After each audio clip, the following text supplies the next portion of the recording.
Hello guys, it's me, Shala. For today's video ay pupunta ako ng Ozamis. Actually, pinakalit yun ako mga lakaw guys. Kay kinilaging nag-istorya na ako na friend ako before nga nindot daw ang hospital sa Ozamis. And then libre daw ng biopsy dito. So I try nga atuon and then so kanil paglalakawa yun, pinakalit ra yun siya nga desisyon. So maoto, actually ako rin yun unta ang biyahe kauban ng gihapon si Oliver katong kauban ako sa Marcos sa tubig. So medyo layo-layo yun ako sa amin. So medyo ko kauban nga kabalupon mo drive para na ako kapuli-pulihan o drive. So i-try na ko o contact si Agra which is pwede pa na ako siya makauban. So narag 50-50 pag yun kina siya work. And then moto absinan yun niya para makauban lang ito siya na ako. So thank you so much Agra. So moto nagbiyahe na mi. So 4 AM pa namin jumit-kit pa yun. Pero padulong na siya pahayag kay ming biyahe mi 4:30 doon na yun siya 5. Thankful juga ayaw ko nga na ako yung classmate before na siya po na operahan po siya before sa yahang boobs to dati. Duwa daw ka buko sa iyahang tutoy nga na-operahan which is na-biopsy po siya dito daw sa Ozamis sa Mars Hospital and then auto na libre daw. So ako mong gitry nga atuon dito if libre ba ang biopsy kay tungod biopsy ang need sa ko before ko operahan sa Marcos. So mapagadian man to Marcos to Orqueta biopsy gid ang kailangan gid daw sa kuha. So mo to gitry na ko ang Ozamis kay libre ra man gud daw.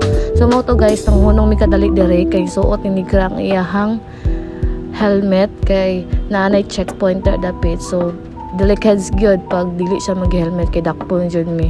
So medyo hayag-hayag na nilidapita. So makita ninyo na namin sa Bonifacio.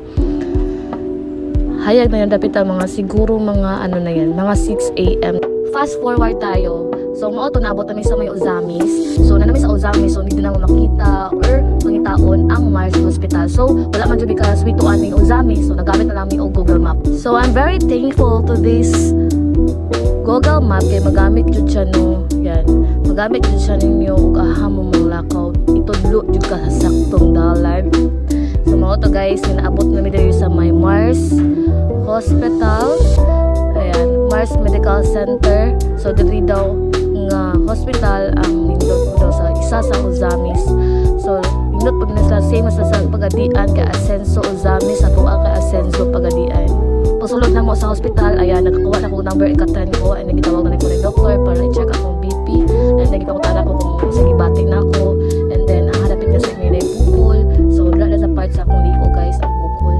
And then after that guys, bayad ko para sa OPD card. So need yun siya bayaran. So 55 pesos lang yung magasto and then after that, wala na ako gi-check up ni doc sa iyang clinic. So mo to gitagalan ako tawag na name and natawag na ko na nga time. So standby nang tadali ko video kay di na to makuha ang sulod di bawal mag cellphone. And then mo tingon si doc nga same na gihapon sila og advice sa lima na ko ka doktor same na gid sila pareho og tubag nga ipabiopsy ra gihapon ko. And then sad to say is dili libre lang biopsy. So kailangan gid daw nimo bayaran kung naka-admit lang ka din ha. Libre siya tanan sa malasakit at PhilHealth. Pero kung biopsy ka daw ang toyo so dili jud libre. So wala tay choice kung nimo balik to kuladian din. And then dito na ta magpa-biopsy and after biopsy sa Marcos lang dayon ta. That's all for this video. Thank you guys. Bye-bye.